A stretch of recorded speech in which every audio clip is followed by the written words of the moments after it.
Okay, so we'll move ahead with the next part, how participants saw the moment. We'll move ahead with this point now. So we are going to learn the first point from this lesson, action and reaction of different groups. Okay, so we'll see the first point, action and reaction of different groups. For that, we have to consider two classes. One is of rich peasant and another one is of poor peasants. Peasants, you know that very well, farmers. So these people have been participated in this civil disobedience movement. So what actions they did it and what were the reactions of them at that time.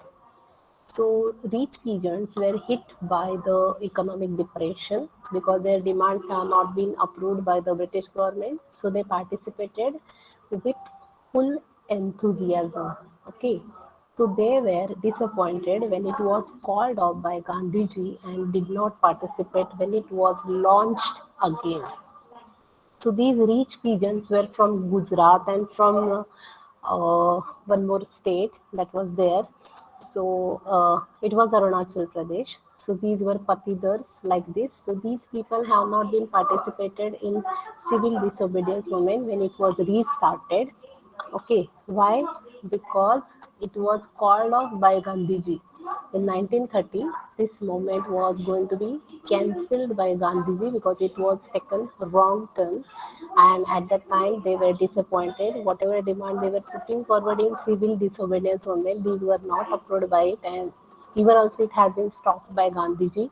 So they did not participate when it was launched again in 1931.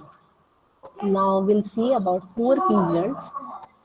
They wanted their rent to be cancelled. Whatever rent they should give it to British government, they wanted it to be cancelled by the government, and that was the demand when they have participated in civil disobedience movement. The Congress did not want to upset the landlords, so they did not support the poor peasants. So the Congress party, which was the leading party at that time, that was not supporting to the poor peasants. So the poor peasants were also disappointed. So both these groups, rich peasants and poor peasants, they were disappointed, and that's why they have not joined the civil disobedience movement.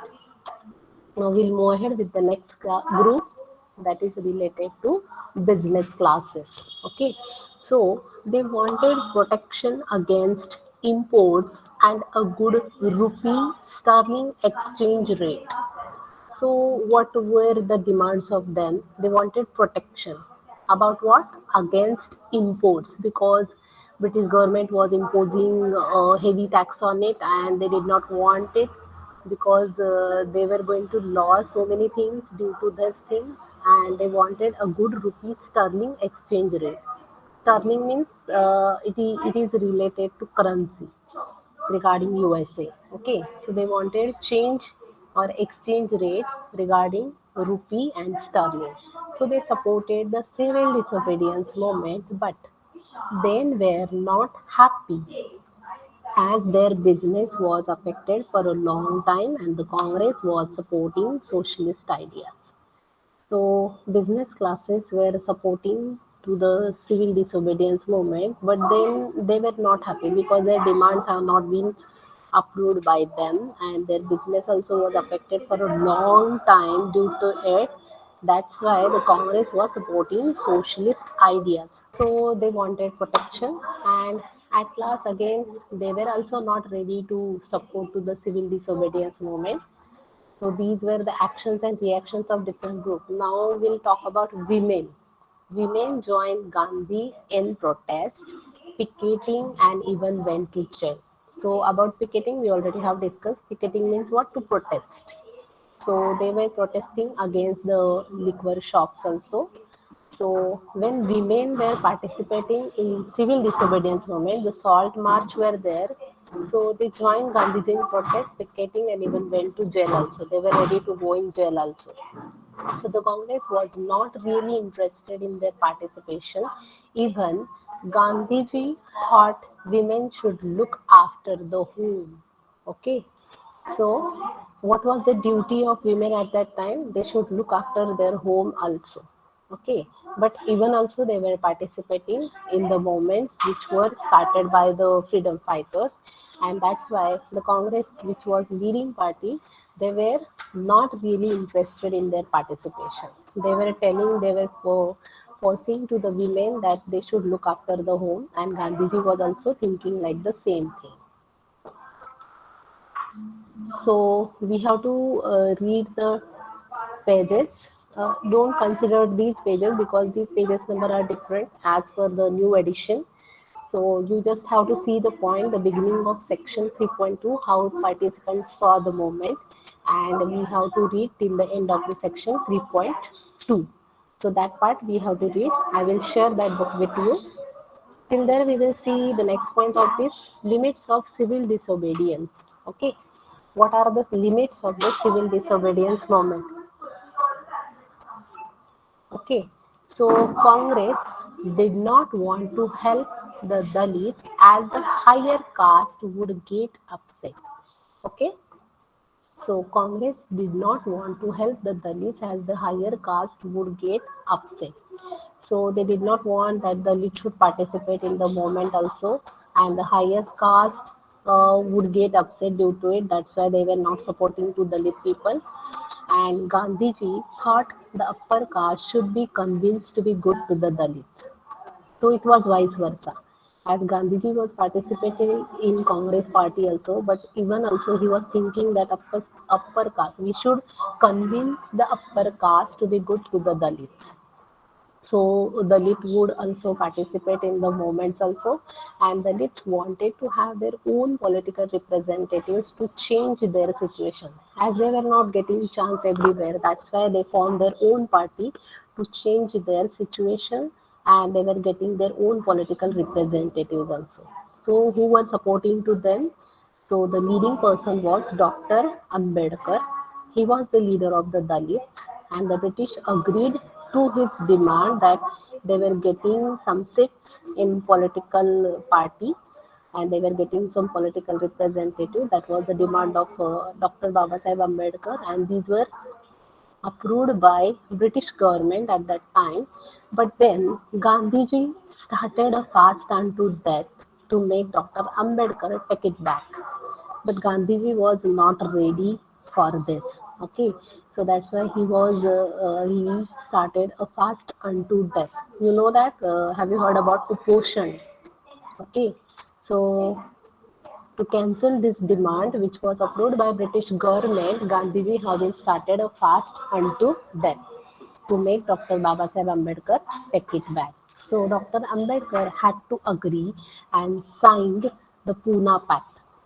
So there was no option in front of Dr. Babasaheb Ambedkar. That's why he had to agree with Mahatma Gandhiji, and accordingly there was an agreement between these two people, Gandhiji and Ambedkar, and that was known as Pune Pact. So that was signed by both of them. So Dalits were not happy with the Congress. So again, this thing happened. That's why Dalits were not happy with the Congress. Now we'll see what other limits were there. Muslims did not really join forces with the Congress after the Khilafat movement. Now, can anybody tell me that what was the demand of Muslim people according to Khilafat movement? Let me explain about it. Uh, as they had Khalifa in Turkey, so they were protecting the powers of their Khalifa, and that's why most of the Muslim people have joined the Khilafat movement at that time. So they did not really join forces with the Congress after the Khilafat movement. So somewhat there was clash between Hindu and Muslim people, so they really did not join the forces with the Congress party after the Khilafat movement. That was the thing happened. So there were religious clashes and relations between Hindus and Muslims worsening. So it was very bad condition at that time that there was a clash, religious clash between Hindu and Muslim people. So the Muslims also wanted reserve seats. What was the demand of them? Again, one more time. as they wanted to save the power of their Khalifa. And one more demand they had, that was they wanted reserve seats, means they wanted to participate in the political process, and they wanted separate electorates also, but that did not happen either because there was a clash between Muslim and Hindu people. And in Congress party, if we have seen that, that was leading party, so most of the people were Hindu people. That's why the demands of Muslim people, they were not agreed by Congress party as well as from British government also. So that did not happen either. So finally there was a lot of distrust between the two communities. So due to this condition, there was a distrust between these two communities of Hindu and Muslim people. So till there we have to see the pages number 43, the beginning of section 3.3, the limits of civil disobedience, till the end of the section 3.3. Okay, and we have to read these pages with that point. I will share that with you so you will understand that what are there. Since you have participated for the movement, let us know thousands have the social groups that participated in the civil disobedience movement. Why did they join the movement? What were their achievements? What did Swaraj mean to them? In the countryside, rich peasant communities like the Dravids of Gujarat and the Jats of Uttar Pradesh were active in the movement. They producers of commercial crops. They were very hard hit by the trade deficit and falling prices. As their cash income differed, they found it impossible to pay the government's revenue, and the refusal of the government to reduce the revenue demand led to civil legitimated. The rich peasants become economic supporters of the civil disobedience movement, organizing their communities and at times of coercing result members to participate in the boycott programs for them. The fight for the fight for Swaraj was a struggle against high ranges, but they were deeply disappointed when the movement was called off in 1931 without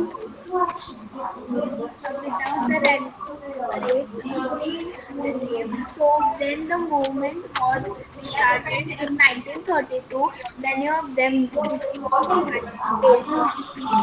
Yes. So in the first one point, we have seen that so many rich peasants, they were not ready to participate in civil disobedience movement. Why? Because their demands have not been approved by the British government, as I told it. So who were there? Patidars of Gujarat and Jats of Uttar Pradesh. They were active in the movement, but after when this civil disobedience movement restarted in 1932, many of them refused to participate. So then we have been talked about poorer peasantry. They were also not interested in the lowering of the revenue demand. It was not fulfilled by British government, and that's why they were also not ready to participate in civil disobedience movement for the second time when it was restarted. Then there was one other class which we have been talked about, business class. Okay, so who were there? uh, Indian merchants and industrialists, they had made huge profits and became powerful, keen on expanding their business. So they now reacted against colonial policies and that restricted business activities. So we have been talked about that they wanted protection against imports of foreign goods and rupee sterling foreign exchange ratio that would discourage imports. So they were participating in this movement also. Uh, so some of the persons were giving them support like Purushottam Das, Thakur Das, and G.D. Birla. These were industrialists, attacked colonial control over the Indian economy. Then we have been talked about industrial working classes. They also did not participate in this movement except in Nagpur region. As the industrial came closer to the Congress, workers stayed aloof, but in spite of that, some workers did participate in the civil disobedience movement. So some were participating, some were not participating in it. There were strikes also by railway workers in 1930 and dock workers in 1932. So somewhat they were directly supporting to this movement. So I will stop my presentation as our time is up also. So bye everybody and have a nice day to all of you. If you like our videos, do share them and subscribe to our channel. If you want awesome quizzes, write to us. Keep watching and keep learning with Walnut.